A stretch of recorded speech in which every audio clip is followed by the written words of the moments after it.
आप सभी का स्वागत है नॉर्थन क्लासेस में। आज जो है कि हम बात करने वाले हैं जीके के प्रश्न के बारे में। चलिए शुरू करते हैं।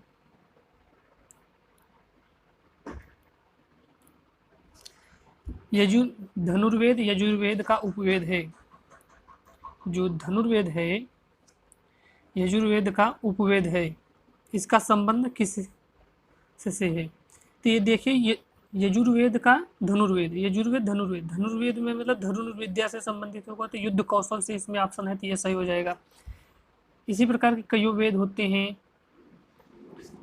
चलिए दूसरा प्रश्न है हमारा, कार्बन डेटिंग में कार्बन क्रेडिट में शामिल होती है, क्या शामिल होती है? 1000 किलोग्राम कार्बन डाइऑक्साइड। एक कार्बन क्रेडिट में क्या शामिल होती है? 1000 किलो कार्बन डाइऑक्साइड CO2 शामिल होती है। चलिए नेक्स्ट प्रश्न है हमारा, नाभिकीय भौतिकी का जनक किसे माना जाता है? नाभिकीय भौतिकी, न्यूक्लियर फिजिक्स का जनक किसे माना जाता है? तो ये है रदरफोर्ड। ई रदरफोर्ड कहिए या फिर रदरफोर्ड कहिए, एक ही है, रदरफोर्ड। चलिए हमारा नेक्स्ट प्रश्न है, त्वरण की बीमा। त्वरण मतलब क्या? जो वेग परिवर्तन की दर हमको हम क्या कहते हैं? त्वरण। वेग परिवर्तन की दर मतलब वेग हो गया और परिवर्तन की दर मतलब टाइम हो गया, तो वेग की बीमा क्या होती है? मीटर पर सेकेंड हो जाती है, मीटर प्रति सेकेंड हो जाती है, और फिर इधर सेकेंड है, इसकी बीमा क्या हो जाएगी?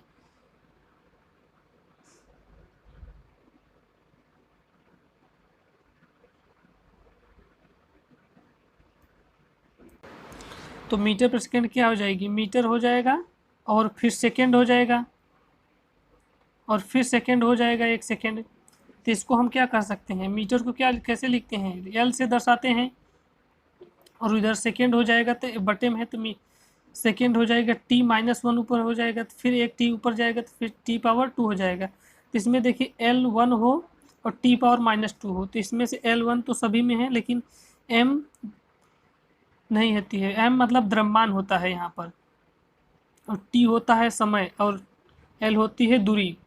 तो हमको केवल दूरी और समय का इसमें है, तो इसमें देखिए हम m को नहीं लेंगे, किसी भी m जिसपे m के घात रहेंगे अगर शून्य के अलावा, तो उसको हम ऑप्शन काट देंगे, पहले ही इन दो ऑप्शनों को काट देंगे।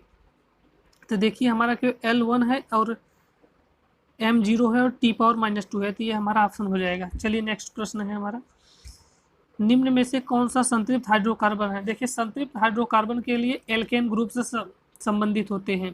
तो एल्केन ग्रुप के लिए सूत्र क्या होता है? CnH2n+2 होता है।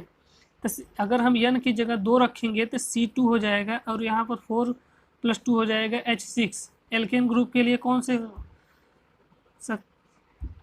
कार्बन समूह होते हैं? तो वो होता है हमारा एल्केन। कौन सा? एल्केन।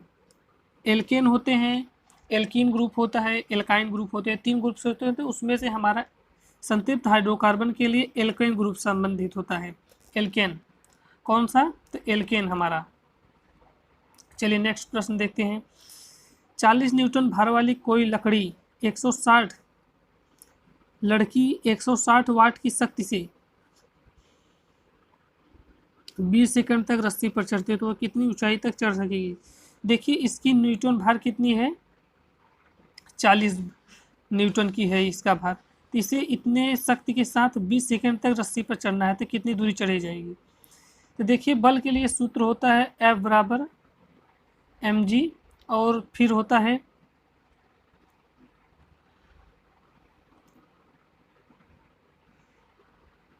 P बराबर होता है W/T, और W बराबर जैसा कि जानते हैं बल गुणे और दूरी बराबर क्या होती है? कार्य। जैसे बल लगाएं और कार्य होगा तो इसके गुणनफल को हम बोलते हैं कार्य। तो W = FD। F यहाँ पर क्या हो जाएगी? 40 न्यूटन की भार हो जाएगा हमारा। तो 40 न्यूटन की हो जाएगा भार गुणे, अब D यही हमको ज्ञात करना है। तो देखिए हम नेक्स्ट इसमें ले लेते हैं एक, तो हमारा देखिए P बराबर W/T यही दिया है। तो W बराबर कार्य बराबर क्या होता है? बल गुणे समय, FD होता है बटे में T। तो देखिए P हमको 160 वाट दिया है, जैसा कि पिछले में देख रहे हैं कि 160 वाट की शक्ति से ये चढ़ रही है लड़की, तो 160 हो जाएगा। और बल कितना है, 40 न्यूटन के बल से इसका भार हो जाएगा ये बल। और डी यही हमको ज्ञात करना है, कितने सेकेंड तक दूरी वो चलती है, तो वो चलती है हमको 20 सेकेंड तक। कितना हो जाएगा, तो ये 2 बार चला गया और फिर 2 से इधर हो जाएगा 80। डी बराबर कितना हो जाएगा, 80 मीटर की दूरी चलेगी। देखिए इसमें दिया है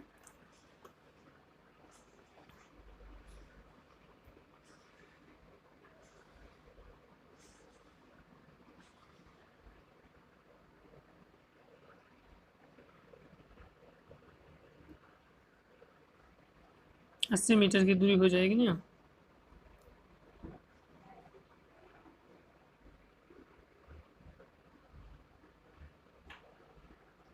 चलिए नेक्स्ट प्रश्न हम देखते हैं, हमारा क्या है कि कार्बन परमाणु के बारे में 12 C6 से क्या निष्कर्ष निकलता है। देखिए कार्बन परमाणु जो भी, जैसे ये यक्स कोई हमारा यौगिक तत्व है, तो इसके जो यहाँ पर होते हैं ये परमाणु संख्या होती है, यहाँ पर जो होता है परमाणु संख्या, और यहाँ पर जो होता है यहाँ पर परमाणु भार होता है।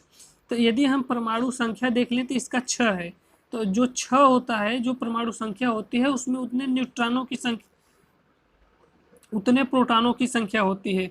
जितने प्रोटॉन होते हैं उतने ही न्यूट्रॉन भी होते हैं, जितने प्रोटॉन होते हैं उतने ही न्यूट्रॉन होते हैं। इन दोनों के योग से बनता है आपका परमाणु क्रमांक, परमाणु भार हो जाता है ना, इन दोनों के योग से बराबर परमाणु भार Z। तो देखिए Z हमारा 12 दिया है, इसमें देखिए 12 दिया है, तो देखिए 12 दिया है, Z बराबर दिया है 12, तो न्यूट्रॉनों और प्रोटॉनों की संख्या बराबर होती है। तो न्यूट्रॉनों, इसमें हमारे प्रोटॉनों की संख्या परमाणु क्रमांक जितना हो तो उतने परमाणु, तो हमारा दिया है इसमें 6 दिया है, तो हमारा न्यूट्रॉनों की संख्या कितनी हो जाएगी, 6 हो जाएगी। परमाणु भार कितना था, 12 था पूरा, और परमाणु क्रमांक 6 था। चलिए देख इसमें क्या हो जाएगा, तब 6 प्रोटॉन हो जाएंगे और 6 न्यूट्रॉन हो जाएंगे। देखिए 12 न्यूट्रॉन ये संभव नहीं है, 6 इलेक्ट्रॉन संभव नहीं है, 12 प्रोटॉन 6 न्यूट्रॉन नहीं हो सकते हैं, क्योंकि जो प्रोटॉन होते हैं वे जो वही होता है उसका परमाणु क्रमांक।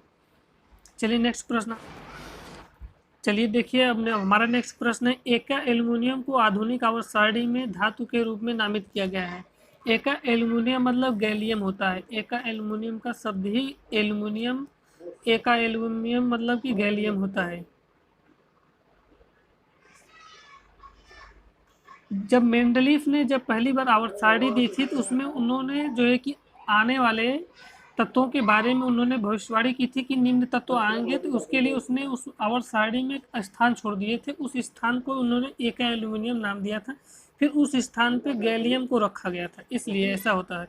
चलिए नेक्स्ट प्रश्न देखते हैं, जनसंख्या वृद्धि पॉपुलेशन ग्रोथ के सिद्धांत को किसने, माल्थस ने जो है कि जनसंख्या वृद्धि के सिद्धांत को प्रतिपादित किया। माल्थस ने बताया कि जो खाद्यान्न है वो तो समांतर रूप में बढ़ती है, मतलब जैसे 1 था तो 2 हुआ, 3 हुआ, 4 हुआ, लेकिन जो जनसंख्या होती है वो गुणे के रूप में बढ़ती है, जैसे 1 था तो 2 हो जाएगा, फिर 4 हो जाएगा, 6। इसी सिद्धांत को माल्थस का जो है कि जनसंख्या वृद्धि का सिद्धांत कहा जाता है। चलिए नेक्स्ट प्रश्न देखते हैं हम, इसरो के सबसे शक्तिशाली रॉकेट GSLV मार्क M के 3 को उपनाम दिया गया था। जो GSLV मार्क 3 ये चंद्रयान 2 को ले गया था, चंद्रयान 2 को लेकर गया था और इसे नाम दिया गया था फ्राइडे। जैसा कि आप मंगल मिशन मूवी में देखे होंगे, जब उन्होंने जब चंद्रयान को ले जाते हैं प्रक्षेपित करने के लिए, तो वहाँ पर दिखाया जाता है स्क्रीन पे, तो फैट बॉय के नाम पे वहाँ पर एक शब्द आता है, इसी चंद्रयान को उसमें जो है कि दिखाया गया था। चलिए नेक्स्ट प्रश्न देखते हैं, राष्ट्रीय राजमार्ग NH नेशनल हाईवे नंबर 44 किन 2 राज्यों को आपस में जोड़ता है। देखिए श्रीनगर और कन्याकुमारी। श्रीनगर मतलब कि जैसे यदि ये भारत के ये नक्शे हो गए हैं, तो यदि ये जम्मू कश्मीर का यदि ये इलाका है ना, तो जम्मू कश्मीर के इस इलाके से लेकर के इस इलाके से श्रीनगर से कन्याकुमारी तक, इस से होते हुए ऐसे कन्याकुमारी तक जाती है, इसे बोलते हैं NH44। जब राष्ट्रीयकरण, जब राजमार्गों का नाम चेंज होकर के इसका नाम हो गया था 44, NH44, नेशनल हाईवे नंबर 44, जो श्रीनगर टू कन्याकुमारी को जोड़ती है। चलिए नेक्स्ट प्रश्न देखते हैं। धनुर्वेद यजुर्वेद का उपवेद है, इसका संबंध है, मतलब हमको धनुर्वेद का संबंध पूछा तो युद्ध कौशल से। अभी हम नेक्स्ट प्रश्न कह रहे थे। चलिए नेक्स्ट प्रश्न करते हैं। निम्नलिखित में से किस शहर को पूर्व का स्कॉटलैंड कहा जाता है? किसे कहा जाता है? शिलोंग को कहा जाता है। चलिए नेक्स्ट प्रश्न देखते हैं। भारत में विधानसभा चुनाव में उपरोक्त में से कोई नहीं नोटा के विकल्प के रूप में किया गया था। नोटा मतलब जैसे यदि जैसे ये लिस्ट है, इसमें से हमको चुनना है कुछ लोगों को, तो उसमें एक लास्ट ऑप्शन रहता है नोटा का, जहाँ पर ये शुरू हुआ था नवंबर 2013 में। एक प्रश्न कई बार पूछा जा चुका है, कब शुरू हुआ था? नवंबर 2013 में। लास्ट में रहता है तो नवंबर से कर दें। चलिए नेक्स्ट प्रश्न हम देखते हैं। चलिए अब हमारा प्रश्न हो चुका है और आप सभी को